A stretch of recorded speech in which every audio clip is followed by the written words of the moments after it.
We also have 15 minutes to redo the world and talk about inclusive capitalism. Is it like a unicorn? Are we ever going to have inclusive capitalism?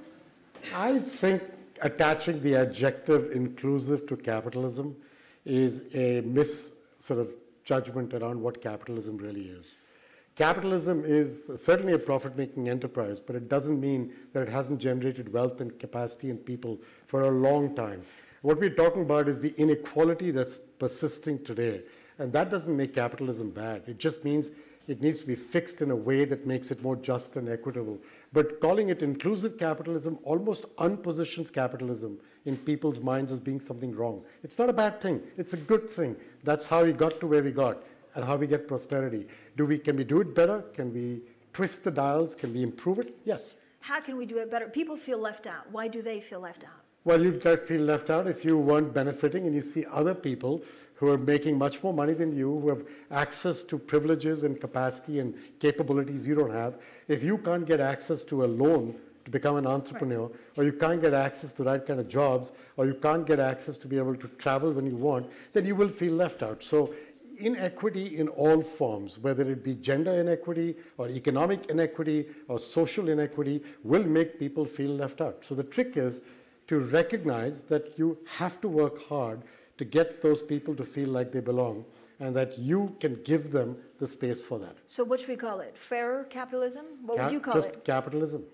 But, do it right. Okay, who is right in making a case for capitalism? Capitalism has been getting such a difficult, tough rep. Which is why I'm pushing back at it. Because I think it's not capitalism that deserves a tough rap. It's the manner in which its results are being visible for the last decade or so, where inequality is expanded. I think it needs work, don't get me wrong. I'm not trying to belittle the issue at all. I'm just saying, don't call it inclusive capitalism only, because when you do that, you make it look like capitalism is bad. But that's not what it is. What are you talking about, redistribution? Not even redistribution, it's a fair shake. Allow people to feel that your hand is on their back, not in their face. If you can do that, if you can allow people to feel the opportunity, it could be the people you work with in your company, it could be the colleagues you're with, it could be the efforts you're making to direct the resources of your company to do well and do good at the same time, to actually live those words as compared to just discuss them when you come to Davos. That's the point. But is it fair to say chief executives so far have not done enough of that? No, I think a lot of chief executives are doing really well. You can point to others who you think have not, but I could point to many who I think are living the talk. You know, I've had friends in the system, a guy like Paul Polman, a guy like Mark Benioff.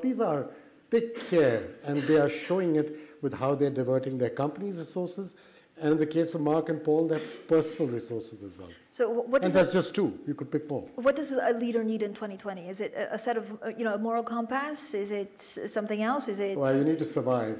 If you're a public company CEO, survival more than 4.7 years makes you a rare breed. And so you need to survive. And the only way you survive is by doing good with your company and generating the right kind of results.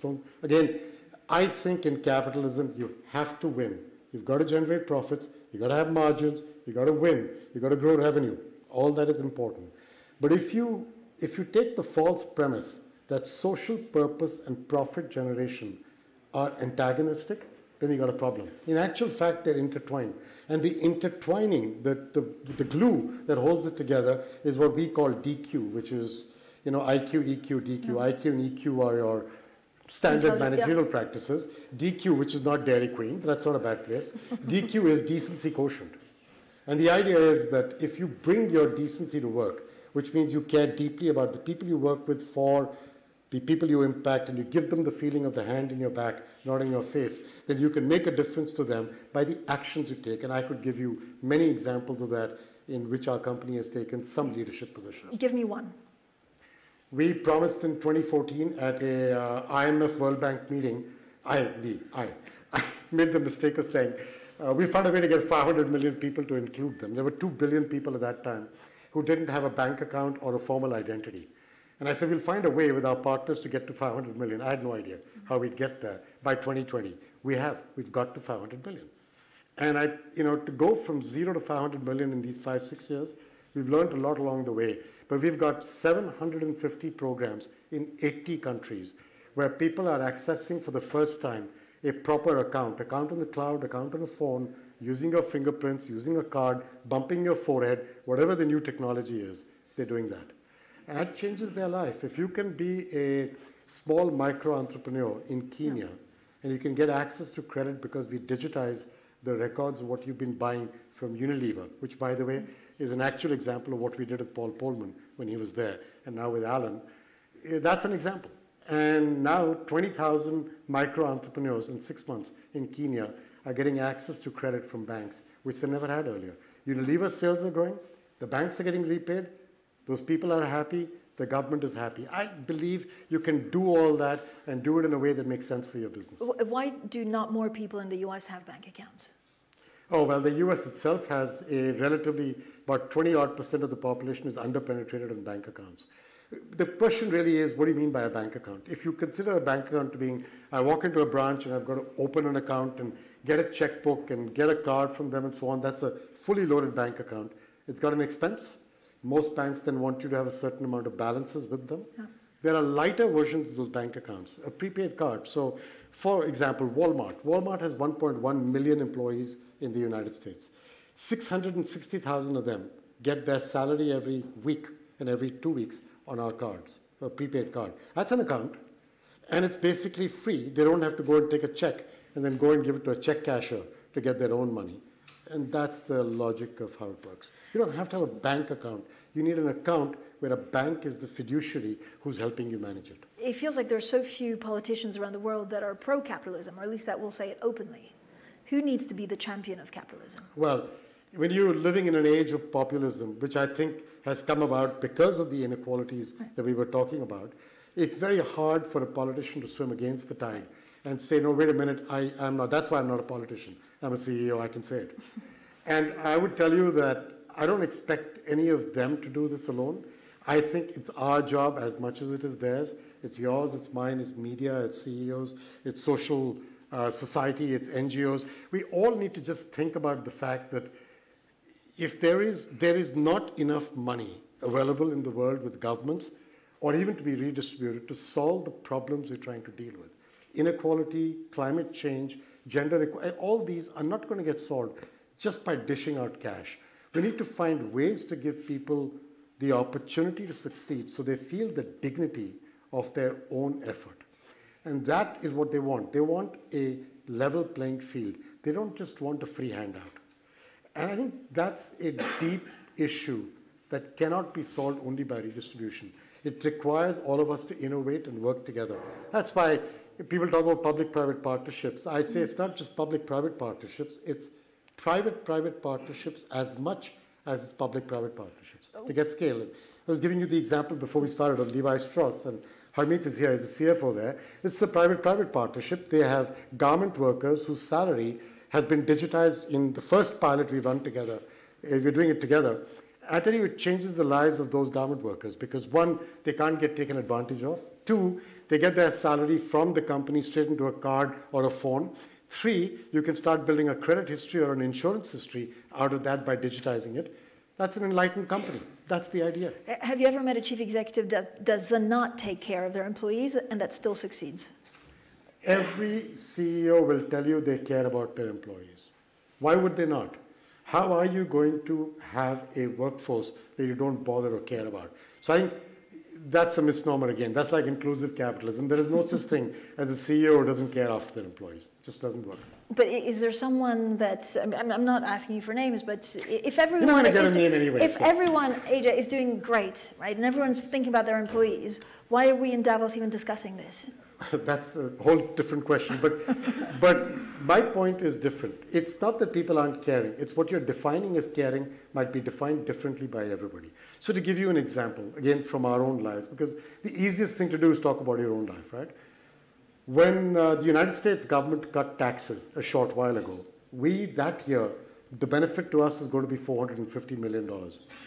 We took about 60-odd million of that and put it into increasing the pension, the 401k contributions for our employees around the world. If you have a defined benefit program, then it's different. But if you have a defined contribution, what we've done is you give 10, we'll give you 16. It's one of the richest 401k plans or pension plans in the system. So the idea is that if you can get to that kind of number, if you do the math, if you join as a young person at the age of 25 and you finish at 55, 60, that math allows you to retire with a good income. That's an example. We took another 100 million and put into a Center for Inclusive Growth every year. So we didn't just take the 450 million and get it straight to the bottom line. We actually used it to what we think helps us make the middle class stronger. And listen, as a CEO, we're all running companies that benefit because people consume our product or service. And so if you don't develop the middle class, if you don't raise more people through the system, you're not going to get the sales you want. If you're richer and you already have 5 televisions and you earn another 100,000, you're not buying a 6th or 7th television. But if you're only earning 25, 30,000, 40,000, and you earn 20,000 more, you will buy a television. It's in your own self-interest to raise the bar, to raise the level. But that's common sense, but not everyone maybe has that common sense. Common sense a lot of common, people give back to shareholder buybacks and dividends and don't invest enough. We do shareholder buybacks and dividends too. What I'm trying to tell you is there's no either or. It's just finding the right balance. And the right balance is the right balance that works for your company, your industry, and your board. It has to be done together. And I think that's the single most important thing.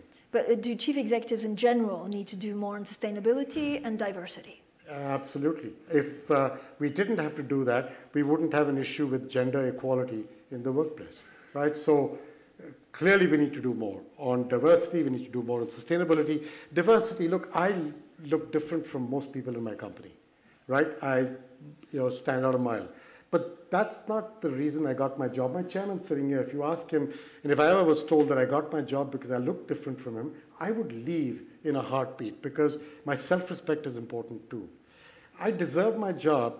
I just want a level playing field to get a chance to get a job of that quality. The reason that diversity matters is because if you surround yourself with people who look like you, walk like you grew up together, you work together, you will have the same blind spots.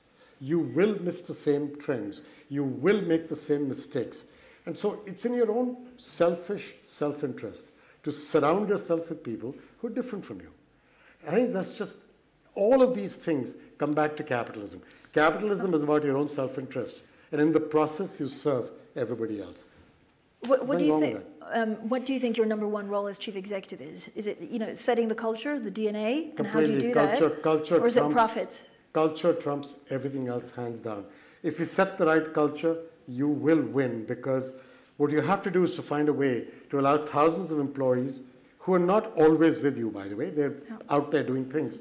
You want them to understand what it is this company is trying to do and then to add value to it. You want to unleash their animal spirits to win. You're not trying to lose, you're trying to win. But in the process, you're trying to do it the right way. So, the standard way of defining it is not just what you do, it's how you do it that matters. And I think if you get that example set for you from the board downwards, you can create a culture where what and how are both held in equal stead, in equal importance. But what does that look like? So if something does something wrong, you fire them? Is it, it's difficult. It depends how serious and how egregious it is.